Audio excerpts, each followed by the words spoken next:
Kalau kalian hijrahnya, oh Habib saya hijrah pengen dekat dengan Nabi, sungguh-sungguh dalam hati. Maka ketika hijrahnya Anda sungguh-sungguh dalam hati pengen dekat Nabi, Allah akan muluskan dan Allah akan mudahkan jalannya agar kalian dekat dengan Nabi Muhammad. Dan nanti akan kalian dapatkan itu pahala kita. Nanti kalian akan dapatkan di hari kiamat, kalian akan dekat dengan Nabi Muhammad. Tapi kalau hijrahnya contoh karena tren, ya sekarang kan lagi tren hijrah, pengen ikut-ikutan tren. Nanti ketika trennya habis, dia pun akan kembali lagi ke perbuatan buruknya. Kenapa? Karena niatnya pengen tren doang. Maka hati-hati, kalian kalau pengen hijrah, ya dari berbuat untuk menuju lebih baik di sisi Allah, niatin lillah, niatin untuk Allah, niatin untuk Nabi Muhammad SAW. Nanti Allah mudahkan jalannya. Nanti Allah akan berikan kekuatan dalam hati kita untuk melawan dan menghadapi ujian ini ada di dalamnya. Tapi kalau kalian hijrahnya itu ya, hanya untuk dunia, hanya untuk mencari penghasilan, hanya untuk mendapatkan titel, hanya untuk mendapatkan pujian, hijrahnya kalian gak bakal lama dan kalian akan kembali lagi kepada perbuatan buruk. Kenapa? Karena tidak ada landasan dari Allah dan Nabi Muhammad SAW. Maka ini harus tanam ke dalam hati kalian. Ya, di dunia itu gak lama, Bung. Di dunia gak lama kamu. Di dunia kamu gak bakal selama-lamanya. Hidayah itu hanya turun oleh Allah dan Allah berikan kepada kalian. Kalau Allah sudah berikan hidayah, tapi kalian mengabaikannya, jangan harap kau dapat hidayah yang kedua kalinya. Hati-hati, hanya orang yang sedikit dikasih hidayah 2 kali. Gak semua orang dikasih hidayah, dia tolak. Allah kasih hidayah lagi, gak semua, hanya beberapa orang saja. Maka hati-hati ketika diberi hidayah oleh Allah, Allah gerakkan mata kalian, Allah gerakkan lisan kalian, Allah gerakkan hati kalian untuk dekat dengan ulama, untuk dekat dengan dzurriyyah Nabi, untuk dekat dengan para kiai, untuk dekat dengan Nabi. Gunakan dan respon hidayah Allah Subhanahu wa taala. Dengan apa? Dengan kesungguhan hati dan kesungguhan niat. Jangan harap hidayah itu datang kedua kali. Hati-hati, mahal.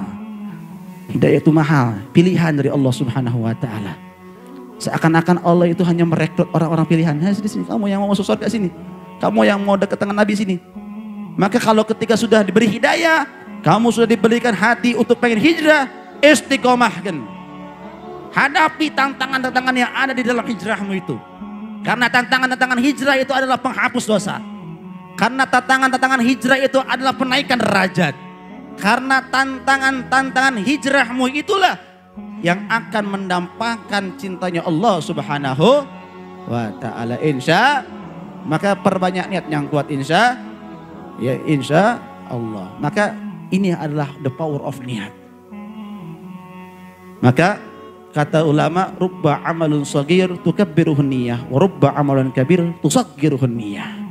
Terkadang amal yang kecil besar pahalanya karena niat. Dan terkadang amal yang besar kecil pahalanya karena niat. Contoh, ada orang Masya Allah minal mukhlisin, orang yang sangat ikhlas. Dia mau sedekah, cuman subhanallah dompetnya ada uang 2.000 doang. Ada uang 2.000, cuman hatinya ikhlas. Niat dalam hatinya luar biasa, pengen bantu majelis, pengen bantu pondok pesantren dengan uang yang 2.000-nya. Gara-gara niat yang ikhlas, niat yang bersih, dan uang hanya ada 2.000-nya, dia sedekahkan untuk bangun pondok, dia sedekahkan untuk bangun pondok pesantren. Maka uang 2.000 ini nilainya kecil di hadapan manusia, besar di sisi Allah Subhanahu wa taala. Kenapa? Karena niat yang baik, niat yang tulus. Dan kadang ada orang, dia pengen bantu pondok, dia pengen bantu majelis. Masya Allah, dia keluarkan dompetnya uang 2 juta. Cuman dalam hatinya dia ngeluarin 2 juta, dia sedekah 2 juta, pengen disanjung orang. Ria, pengen dipuji orang. Nih saya sedekah 2 juta, ada embel-embelnya. Saya mau bantu 2 juta, tapi tolong ya nanti bantuin saya kalau saya punya pekerjaan. Ada embel-embel. Nilainya besar 2.008.000 manusia, tapi kecil di sisi Allah Subhanahu. Kenapa? Karena niatnya kurang baik. Maka hati-hati ya. Kita jangan pernah kecil hati ya. Jangan pernah kecil hati kalian nggak bisa sedekah jutaan. Jangan pernah kalian kecil hati kalian nggak bisa bantu dengan harta kalian. Niat yang baik, niat yang ikhlas. Kamu ada harta apa? Kamu punya kekuatan, kamu punya pikiran. Gunakan pikiranmu, gunakan kekuatanmu, gunakan uangmu, gunakan hartamu. Untuk apa? Allah dan Rasulnya, dan landasi dengan niat yang baik. Besar pahalanya di sisi Allah Subhanahu wa ta'ala.